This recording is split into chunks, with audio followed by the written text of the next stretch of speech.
Greetings and welcome to a prayerful pause on this election day. I am Nancy Woodworth-Hill, and amongst other things, I'm a spiritual director. Rather than sharing a form of prayer today, I'd like to introduce a diagram developed by my mentor, the Rev Dr Woodworth-Hill. It's an adaptation of Robert Dilts and Gregory Bateson's logical levels of learning, and I find much wisdom in it, especially for a current season of great divisiveness in our country. This map is a spiral, and there are 7 domains. From the center outward, these are the source of life, called God or the divine. This life-giving source is lived out in our creativity, our caring, our hospitality, and so on. Moving outward from the center, the next is purpose. Our purpose is rooted in what we love to do, which can be many different things, and how we are a blessing to others, and we're connected to something greater than ourselves. Next, we find identity. Who are we? What is our vocation in the world? Then, values. What qualities do we treasure and respect? What is important to us?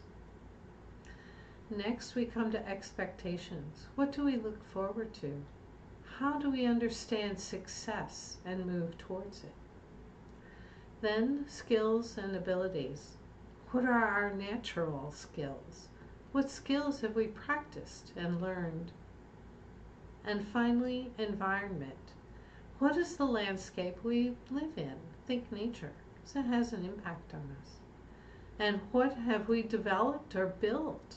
Think of physical as well as organizational systems, procedures, and so on. This diagram is very helpful in comprehending conflict, so to know where to begin the hard work of resolving it.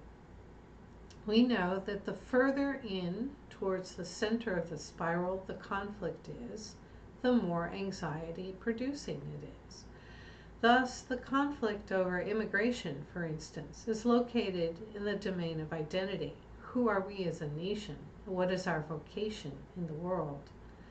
So we must move to the domains of purpose and the source of life to hold the difficult conversations about our purpose as a nation and how that is to be lived out with regard to this issue.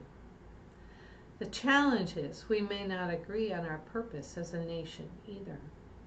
My mentor suggested that in this case the solution lies in working together on a common project or learning to sit in silence together. As you can imagine, this can be long, slow, difficult work. It is holy work, and it also requires a different understanding of power. The kind of power that Jesus demonstrated is power with, rather than power over or power to. Another aspect which this map reveals is insight into the gut punch that we can experience and often not easily identify its source. This gut punch, when our values are trampled on, denigrated, scorned, or violated in some way. We all have values and hold some dearer than others. So an example of this may be helpful. Let's take the issue of mask wearing. One of our sons lives in Japan.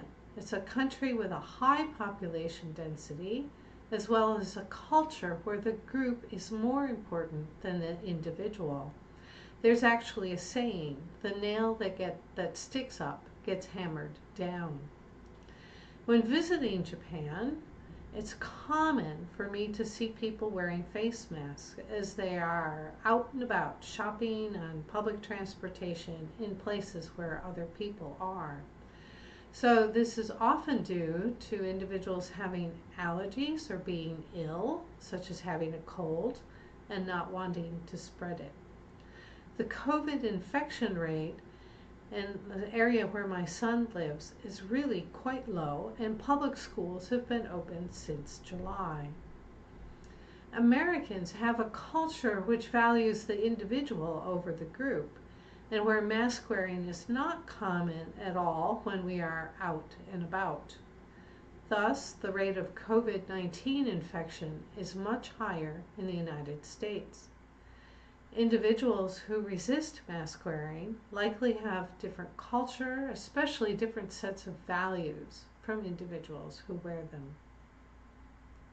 While this map cannot resolve this challenge of conflicting values, which needs to be done at the level of identity and more likely purpose, it is helpful to have this understanding rather than the pervasive gut-level discomfort. If anything, such discomfort, when reflected on, can help us clarify our individual values. Another aspect to consider is when an individual or a group negatively judges the values of another person or group and adds contempt. This will become the source of alienation. The better path, rather than adding contempt, is actually to add curiosity and together begin to wonder about other possibilities. We also know that when purpose, identity, values, and expectations are not aligned, we do not have integrity. And our lives cannot be lived with clarity, rooted in purpose from which flows identity and our core values. The blockages that we experience may not be readily understood as flowing from a mismatch between purpose, identity, values, and expectations. It is worth time to reflect on these. I am fond of saying that there are faithful Christians in every political party. The question we have as followers of Jesus is, where does our primary allegiance lie? As Jesus himself said, we cannot serve two masters at once. In the Gospels, Jesus often speaks of the kingdom of God or the kingdom of heaven and invites people to enter, receive, and inherit this kingdom in the here and now, and to taste paradise. It is by aligning ourselves with gospel values, and I will acknowledge that there are different core sets in different branches of Christianity, but embracing these gospel values, we enter the kingdom and live from the source of life, the Christian Trinity, our purpose, which when we share it, fills some deep need of the world, and our identity as citizens of the kingdom, and our gospel values and expectations. Aligning ourselves in this way is a lifelong challenge, made easier when done in the company of Christian community and doing what I call our inner work. It's worth reflecting on your understanding of Christian values and how they align or not with the values you hold, as well as values that you were given when you were growing up or from peer groups that you may not be able to easily name or point to. No matter who wins this election, there will be large groups of people who experience it as a gut punch, a violation of their values, identity, and purpose.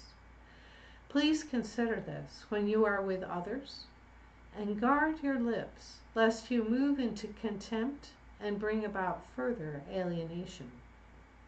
This is the country in which we all live, and we need to figure out how to do this with one another. Go in peace.